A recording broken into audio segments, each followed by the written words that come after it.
Get your ears wrapped around the Golden State Media Concepts Basketball Podcast. All the scoop you need to know, from college basketball to the NBA and even March Madness. News of your rising stars, topics on and off the hardwood. This is the Golden State Media Concepts Basketball Podcast.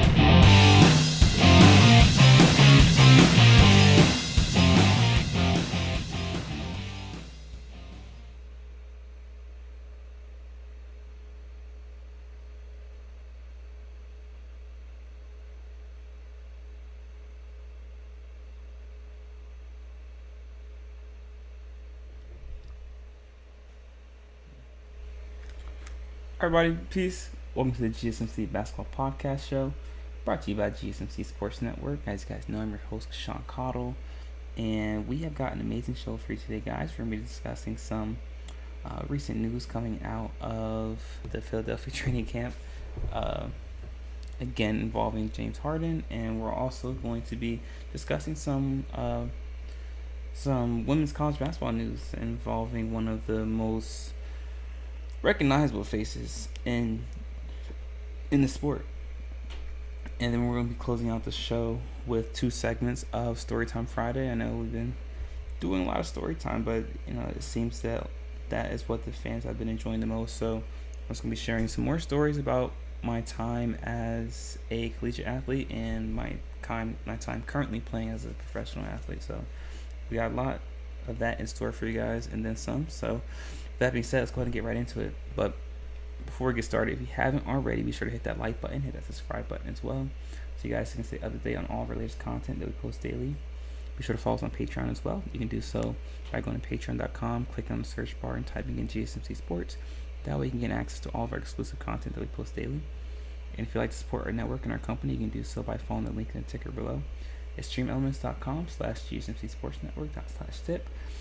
Once again, it's streamelements.com/GSMC Sports Network./tip. None of this is possible without you guys, the fans. So I'm so honored to have this platform and share with you guys my thoughts and my insight on the wonderful world of basketball. So, with that being said, let's go ahead and get right into it. As I said, we're going to start the show off by discussing some recent comments made by James Harden in regards to his relationship with Daryl Morey. And these are actually his first public comments since joining the Philadelphia 76ers last week for training camp. James Harden told reporters after today's practice on Friday that he continues to see no way his relationship with Daryl Morey can be repaired, while also saying his plan is to play basketball this season, and he obviously wasn't specific as to where, but he's when asked directly whether things could be patched up, things could be fixed with his relationship with Morey, James Harden just flat out said no. And he said no, and James Harden said something pretty interesting after that. He said that, paraphrasing, it's not really even about basketball. This is in life, so assuming that this is more of a personal issue.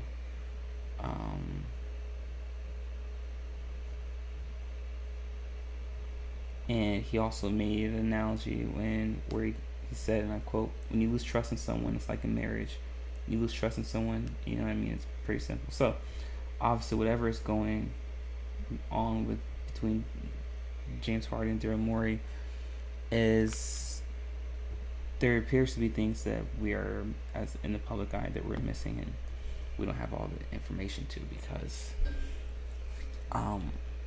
whatever's going on it seems like it's a little deeper than basketball.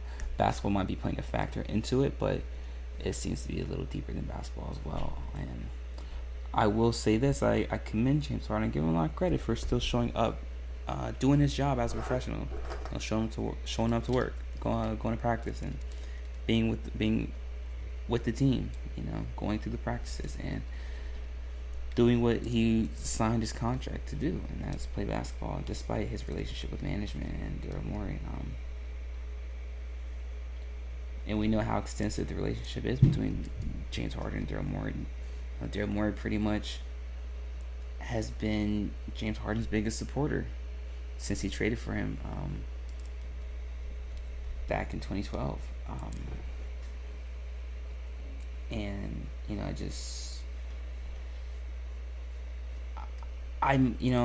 before training camp started, I said that I can't see how James Harden plays the game for the Philadelphia 76ers.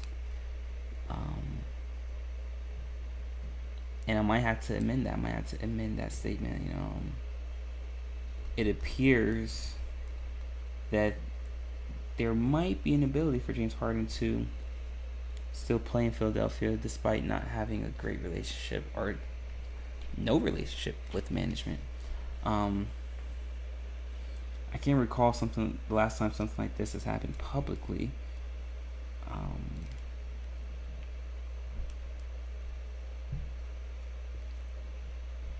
But it'll be interesting to see. Now, if you were to ask me, will he last the entire season in Philadelphia?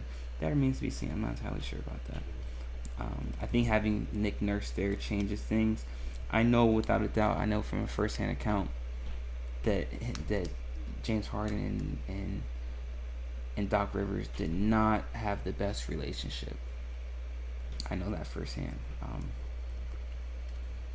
So having Nick Nurse there will change things, and we know that Harden has a pretty great relationship with all of his teammates in Philly, so that makes things easier as well.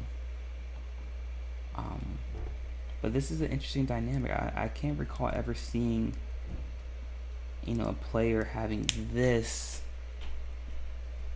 bad a relationship with front office in the public eye while still playing with the organization at the start of the season. So that'd be pretty interesting to see. But moving forward, when you really sit back and think about it, James Harden really doesn't have any other option though but to come and play. And not only just because of his contract, but also for his reputation. I mean, he has forced his way out of Houston, forced his way out of Brooklyn. You force your way out of a third team at the age of 34, you've almost blackballed yourself to an extent. So you don't really have a choice as James Harden but to go out there and just do your job and play. But I do, I'm making amends to what I said previously. I do think that James Harden will end up playing a game, starting the season out in a Philadelphia Sixers uniform.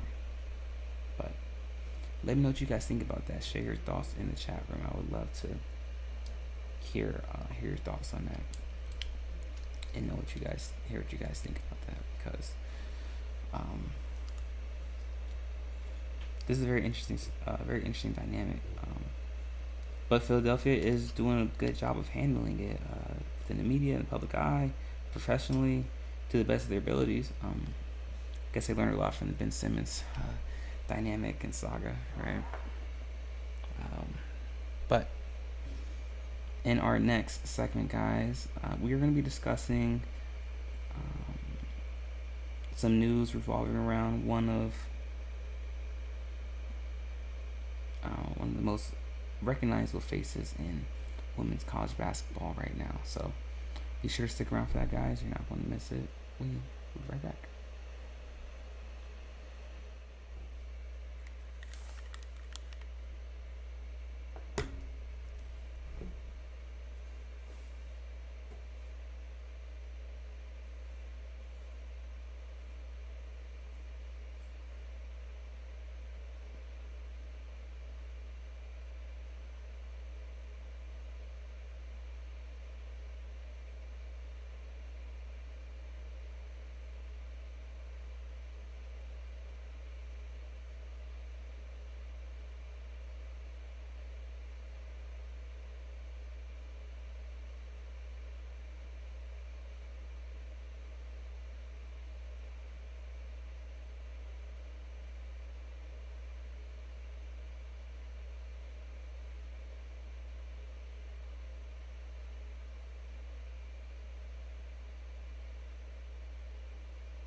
Everybody, welcome back. In case you missed the first segment of our show, we discussed the relationship between James Harden and Daryl Morey and whether it's salvageable and what it means for the Philadelphia franchise moving forward, and how James Harden really wasn't left with any other options but to, come to work and practice and do his job. And in this segment, guys, we are going to be discussing one of the most recognizable faces in women's college basketball, and that is Haley Cavender. As you guys know, University of Miami's Haley Cavender and her sister Hannah Cavender both foregone their senior season at Miami to pursue a career in the WWE. However, Haley Cavender says she plans to return to college basketball in the year in the next season, 2024-2025 season. So sitting out this year. She entered her name into the portal. That doesn't mean she's necessarily going to transfer, but she has put her name in the portal. And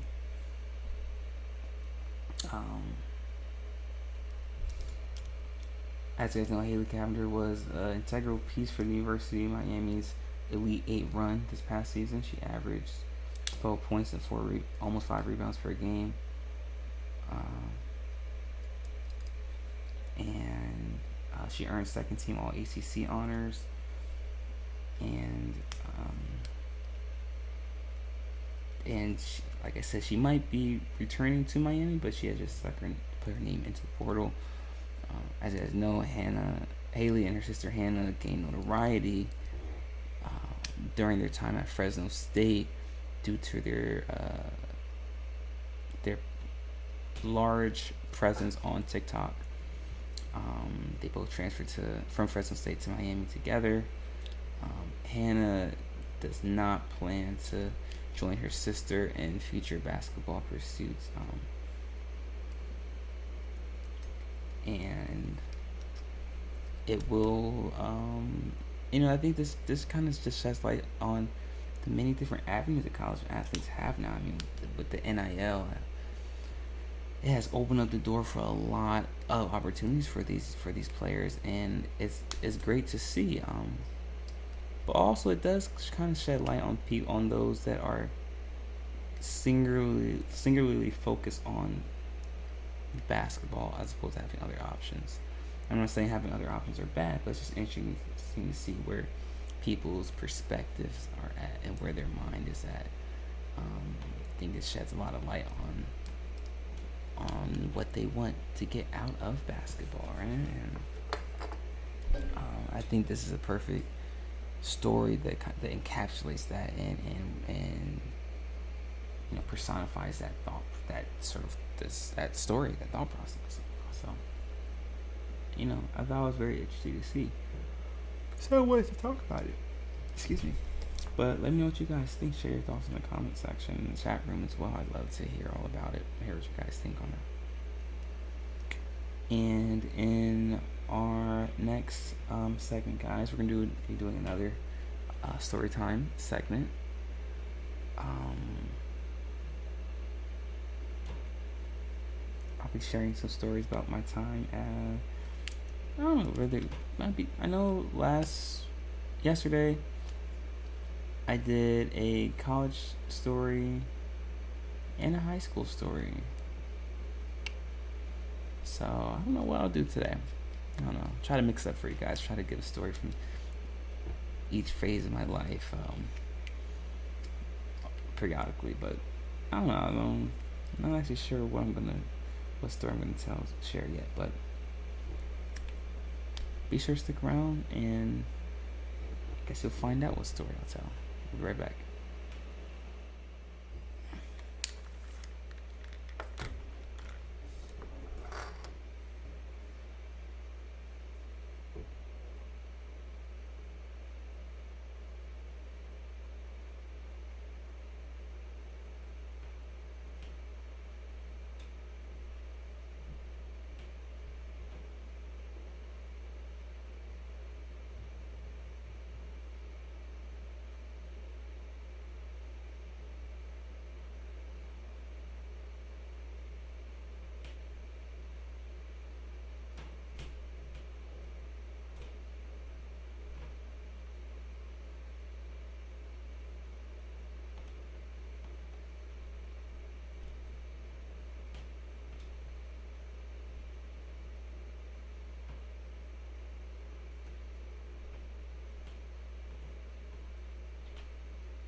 Alright, welcome back. In case you missed the first couple segments of our show, we just discussed the dynamics of the relationship between James Harden and Daryl Morey and what that means for the Philadelphia 76ers organization. And we also discussed some updates on Haley Cavender of the Cavender twins, who are some of the most recognizable faces in women's college basketball because of their NIL endorsements. And in this segment, guys, we're going to be doing a story time segment, since it is Friday, of course. And we're going to be doing 2 story time segments this Friday, because you guys seem to enjoy the story time segment so much. I greatly appreciate that. And in this segment, guys, I just want to talk real quick, super quick, just about how, the importance of your recovery as an athlete.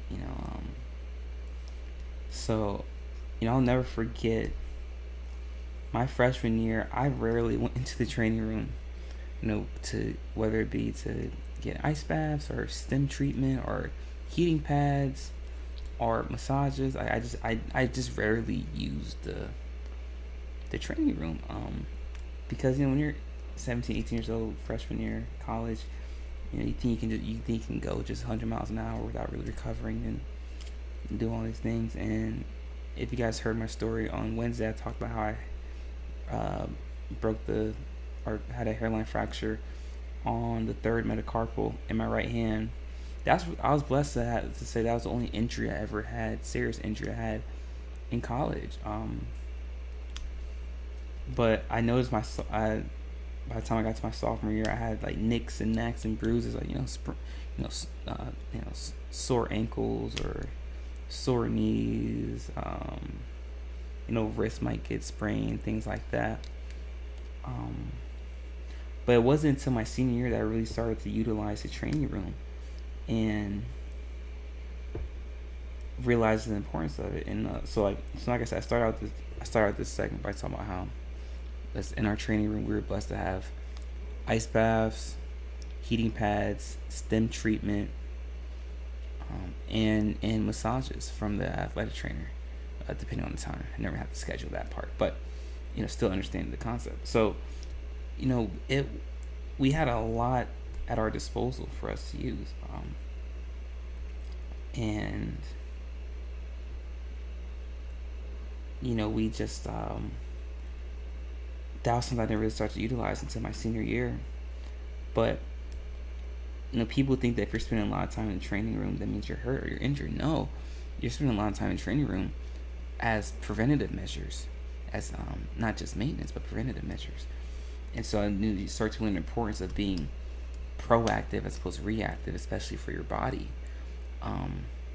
So I would, by the time my senior season rolled around, I would get the heating pad and sometimes stem, but always a heating pad on my back before practice. Sometimes stem on my quads if I needed it. I would get massages after games, like that Monday or Thursday, and then I would get an ice bath at least once a week. That would normally be after a game, so either on Thursday or on Monday as well. But having a routine for the training room is part of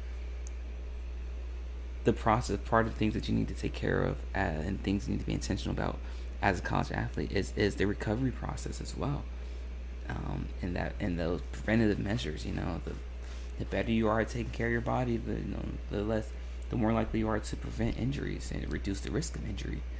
So, that was something I was blessed to be able to learn, because once I learned that, my body started to feel better, and I applied a lot of those things at the professional level. And what I've noticed now is most of my time is spent, not rehabbing, but like doing those preventative measures, stretching and hip activational stuff, and like I said, ice baths and stem and heating pads, because that's part of the process, right? It's part of maintaining your body and taking care of your temple. And and you can see the results. You see the results immediately, especially when you're consistent with it. And in college, it's grueling. The season is long. It's 4 or 5 months, and it can be taxing. So being able to stick with it and maintain your consistency and take care of your body, because you're gonna hit the wall, especially freshman. You hit that wall, and you feel like, man, your body can't go anymore. But you don't really have a choice at that time. You gotta stick through. You gotta push through it. And so maintaining that level of comprehension and focus by having a routine and a regimen through your rehab or through your time spent in the training room is vital. And so that was something I learned throughout college that has been beneficial for me at the professional level. And I would say to freshmen at the collegiate level, spend a lot of time in training room. Even if you feel like your body doesn't need it, just do it. Do it to be proactive, and also do it for your mental. Use that time to decompress and to separate from everything, whether it be academics or basketball. Use that time to really be in your thoughts, or some people call it meditation. It's really just to disassociate and to just be present right there in that moment, and to release yourself of all the stresses you have. Use that time to allow it to be therapeutic for you. And that's something I learned to do, because the mental is vastly more important than the physical. But if you can use those moments to help enhance your mental, then it's all the more worthwhile. But in our next segment, guys, I'm gonna be doing another story time segment. So be sure to stick around for that, guys. You are not going to miss it. Be right back.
Everybody, welcome back. In case you missed the first segment of our first couple segments of our show, we discussed the relationship dynamic between Daryl Morey and James Harden and what that means for the Philadelphia 76ers organization moving forward, particularly this season. And we also discussed some updates on the Cavender twins, specifically Haley Cavender in women's college basketball, and how she plans to come back to basketball for the 2024-2025 season. And I also did another storytime segment. And in this last segment, guys, I'm going to do another storytime segment.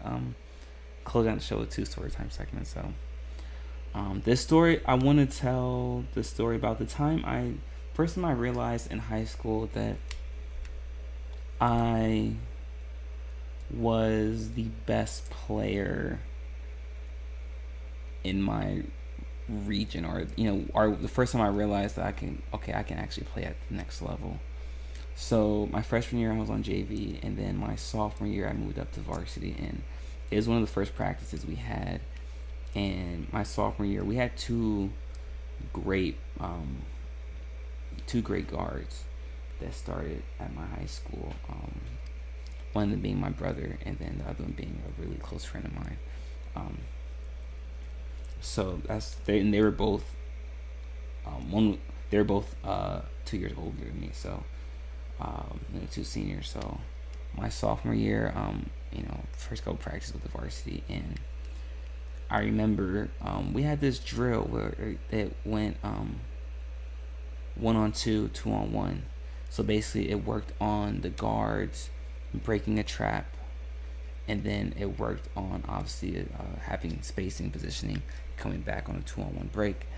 And so I'll never forget, that first, and it was like the first drill, second, third drill of the first practice we had, and I'll never forget, the 2 guards and me were matched up, the 2 starting guards and me were matched up, so they were guarding me, and then 2-on-1, and then I would come back and have to guard them when it 1-on-2.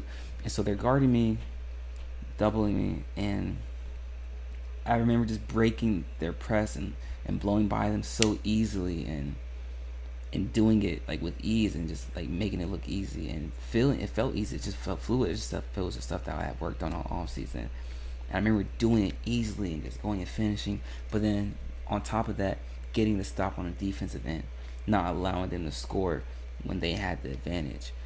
Those moments right there, and then doing it so fluidly, do it consistently throughout the practice, and just like going after them in every drill and every workout during practices. Establishing my dominance even as a sophomore. Maybe that's when I realized, okay, I might have what it takes to play at the next level. I always knew I wanted to, but that's when I first had that validation to myself and said, okay, no, I can really do this. But I was blessed to have guys like that not only help me accountable, but also made me work in practice. And it's great to have teammates like that make you work. And they keep you accountable and challenge you day in and day out. And that's the kind of player you want to be, the type of teammate you want to be. You want to challenge your teammates day in and day out, make them better. And I was blessed to have teammates like that, and I wouldn't be where I am today if it was not for them. So that was the moment I realized when I said, okay, I can do this. I can play at the next level. I can do this. If I'm doing all this as a sophomore to these guys, then I might really have what it takes. But I have to stay focused. I have to stay committed to it, man. But I just thought I'd share that with you because I had someone ask me that. When it was the first time I realized that I could play at the next level. And I'm sure I might have thought of it and felt it before, but that's one moment that particularly sticks out to me.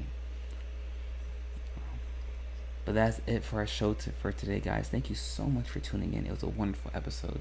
If you haven't already, be sure to hit that like button, hit that subscribe button as well, so you guys can stay up to date on all related content that we post daily.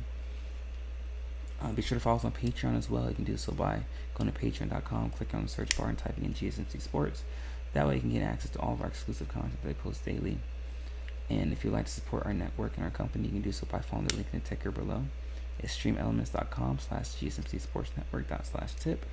Once again, it's streamelements.com/GSMC Sports Network./tip. None of this is possible without you guys as fans, so we're so grateful and honored for all the love and support that you show us, and it's a pleasure to be here. And if you haven't already, be sure to check out the other shows on the GSMC Sports Network. The GSMC Baseball Podcast, the GSMC College Football Podcast, the GSMC Fantasy Football Podcast, and the GSMC NFL Podcast as well. All of our hosts provide great insight on the sports that they cover, and it's an honor and privilege to be working alongside some of the best in the business when it comes to sports media. So with that being said, guys, we'll be back again same time on Monday, 5:30 p.m. Eastern Standard Time. Have a wonderful weekend, guys. Continue to stay safe, be vigilant, make smart decisions, and until next time, peace.